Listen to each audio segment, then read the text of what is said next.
what do we need to know for the final? The final comes, well, before we get to the final, let me tell you about the rest of this week. Today is review for the final. Thursday is the makeup test day. If you have not gotten an email from me about making up a test, you do not need to come to class on Thursday. Work on the review for the final. Friday, we'll be back in class. That will be time to ask me any questions, anything that you've gotten stuck on, finishing the review for the final. The way this works, the extra credit for the final exam is entirely completing the review. The review is on WebAssign, so make sure that you entirely complete it. WebAssign is approximating about 260 minutes for you to complete the review. That's what other people have done in the past for each of those questions that I compiled. So it's about 260 minutes. It's not going to be a short review. I think there's something in the neighborhood of 50 questions on it. So make sure that you are actually taking time to do it.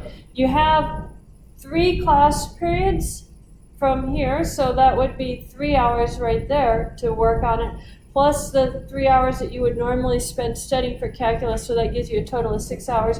You should have plenty of time to finish the review this week before next week starts. You have a question? If you finish the whole thing, yes. I do not do any partial credit on it. I give you the questions I want you to know for the final exam. I expect you to know all of those questions for the final exam. I don't give you anything extra, so I don't expect you to not study anything on there. There are some questions that are on there that are more than one of a particular type. That's to give you practice working on those questions. But there isn't anything on the review for the final that you are not going to need to know for the final exam.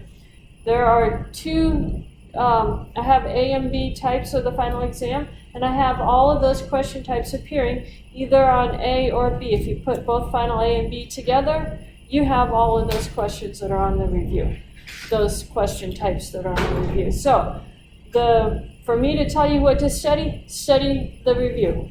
That's all you need to know. There's nothing that is not on the review that will be on the final. Everything on the final shows up someplace on that review.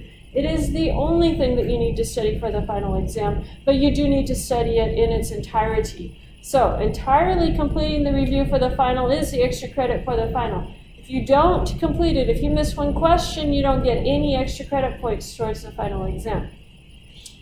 There are a couple of you in this class, not very many, who do have a 98% or above. I will be sending out emails towards the end of this week after I have my makeup test done to those individuals. If you are skipping the final exam, that would be the 98% or above, you still need to complete the review for the final. That becomes your grade for the final exam. And I just take that and plug it in for your final exam grade. I have to give you something for your final exam grade, so the review for the final is what I do. So everybody has to do the review for the final. If you don't want to do the review for the final, that's fine. You just don't get the extra credit for the final exam, but you need to come and take the final exam in that case. Skipping the review for the final and skipping the final exam amounts to a 0 for 25% of your grade, which means that you can't get better than a 75 in this class, assuming you have 100% right now. Okay, having said all of that, let's talk about the final exam. There are approximately 20 questions on the final exam. It's divided up about evenly in quarters, so 5 to 6 questions from each chapter on the final exam. Some chapters have a few more questions, some chapters have a little bit less, but as far as points go, it's approximately 25% from each chapter. So if you're looking at chapter 7, you're going to need to know things like the area, the volume, the surface area, the arc length, those formulas, the work, and the fluid pressure, and the gravitational pull type formula springs, those formulas that we did, you're going to need to know how to use those. I'm going to give you those basic formulas. I have a formula sheet that's up on eClass, and you can use that formula sheet as you're working through reviewing for the final exam. I would highly recommend doing that because that's all you're going to have at the final exam, the formula sheet and our front cover of the book that we've had for every test. So that's what you're going to have for the final exam. Question? The derivatives and integrals and the trigs. Yeah, that basic formula sheet that we've always had. And then the other formulas, it's on eClass. So go look on eClass. Now I don't have the formulas labeled by what they tell you, so you need to know what each formula is telling you and what all the variables are that you're plugging in. But they're all there. It's up on eClass. So Chapter 7 is going to be mostly setup only, just like it was on the Chapter 7 test. Chapter 8 is methods of integration. You will have methods of integration that you need to be able to do. Those integrals from Chapter 8 you will have to do. You will have one question from each of the basic types. So as far as you're going to have a U substitution, you're going to have a partial fractions, you're going to have a integration by parts, and trig substitution. Those were our basic types that we did. The trig substitution will end up having a trig integral in it, so that gets the methods for integrating the trig functions as well. So those combined together. Make sure that you can do those methods of integration. Ones that I really, really like are the ones that you have to do integration by parts twice on. So make sure you can do that. You will more than likely have one of those on the test. Integration by parts, you have to do it twice. So that's Chapter 8. In Chapter 9 with series and sequences, you are going to have to identify a series, whether they converge or diverge, and state the method used on that.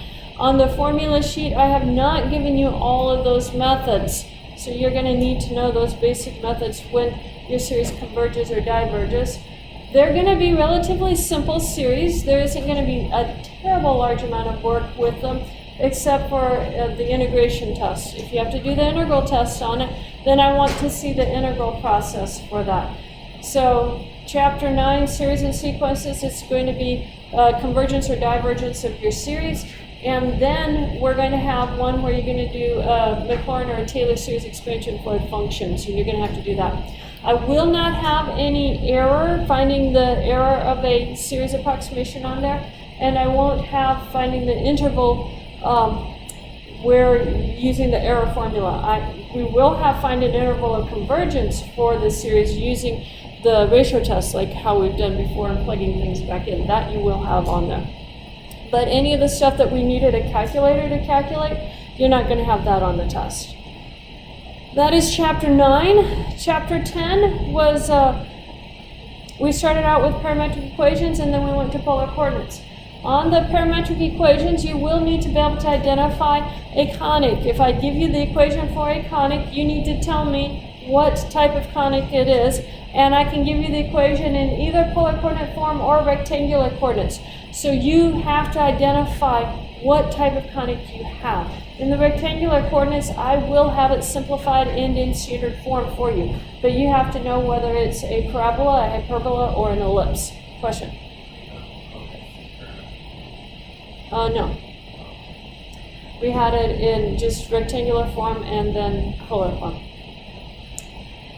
And then you will have a parametric equations, finding a derivative type of idea, like what we had on our last test, be able to find the derivative of parametric equations.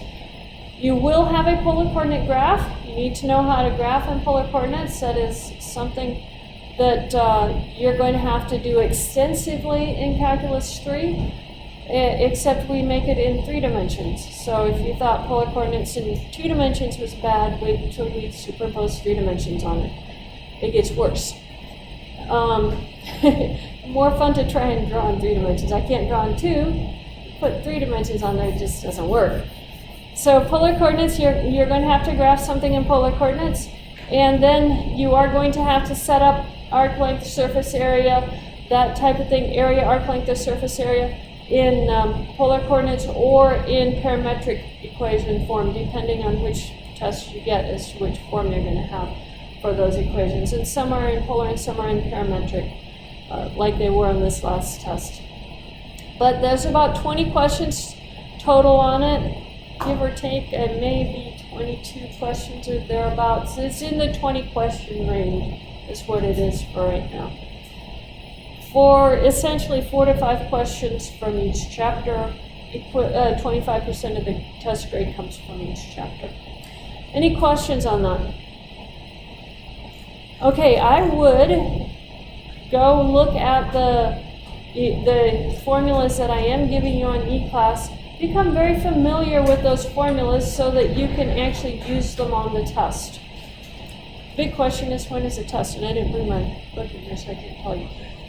Monday? Yeah, Monday at noon. Okay, so the final is Monday at noon.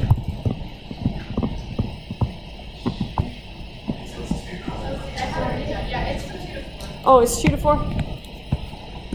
It used to be at noon. And then, remember, Thursday is the makeup test day, so only come to class if you got an email from me. Work on the review instead. And then Friday is more review. You can ask me questions in class. That's what I'm here for. If you don't want to ask me questions, you don't have to come to class on Friday, but I'll be here to answer questions. Also, any regrades, any changes to grades on Moodle. Well, that would be E-Class. You guys probably don't know it by Moodle. All of these are due by 2 p.m. Friday. After 2 p.m. Friday, the grades on E-Class stand. Nothing gets changed after that. I've had in years past emails 2 weeks after graduation asking me to go change grades. It's not going to happen. All grade changes are going to be turned in by the end of class on Friday. No grade changes after that. I will go take care of all of the requests by then, but nothing after that. Also, the health extra credit. Health extra credit will be getting turned on today, and you can fill it out. This is on E-Class. You can fill it out and submit it on E-Class, and that will get graded during finals week. It won't be graded before finals week because it's not due until the start of the final exam. But it closes at the start of the final exam. Make sure you get that done sometime between now and the start of the final exam. I think that's all the announcements. Question? When will we probably see the question at Sometime this afternoon. Probably very shortly after this class. Question? No, those are just for people who missed tests because they were sick. And there's 2 or 3 of you in here that missed tests because you were sick. You guys did pretty good this year about not missing tests. Usually I have about 10 or 15 people in a class this size, but only 2 or 3, so not too bad. Any other questions? Do me a big favor sometime between now and Friday and go look at all your scores on E-Class and make sure that they are correct. You have some hand-graded papers that were given back to you. Make sure those got recorded correctly. And make sure that I have the correct scores moved across from Gradescope. Sometimes I mess up on moving those across and I don't divide by the correct amount to get the percentages correct. As someone figured out last night, I had it out of 100 points instead of out of 30 points the first time I moved it across. So no one passed, no one even got it. Yeah, considering there's only 30 points, the highest score was like 30%, you know. So I was like, okay, that's not right. Have to change that. And a couple of you actually caught that before I got it changed, watching me in the process of copying it over. But yeah, I did get that fixed. So make sure that I don't have any big mistakes happening like that. Look at your grades. Remember, 98% or above is the cutoff. Actually, it's 97.5 because I round up to the nearest whole percent. So 97.5 or above, I will be sending out an email in the next couple of days to those students who have that score. If you think you're one of those people, finish the review anyway, because that's all you're going to have to do for this class. You don't actually have to come to the final. If you don't want to finish the review, come to the final then and take the final instead. That's up to you if you have that 98% or above. We are done for today. Unless you have questions about the review, you do not have to stay.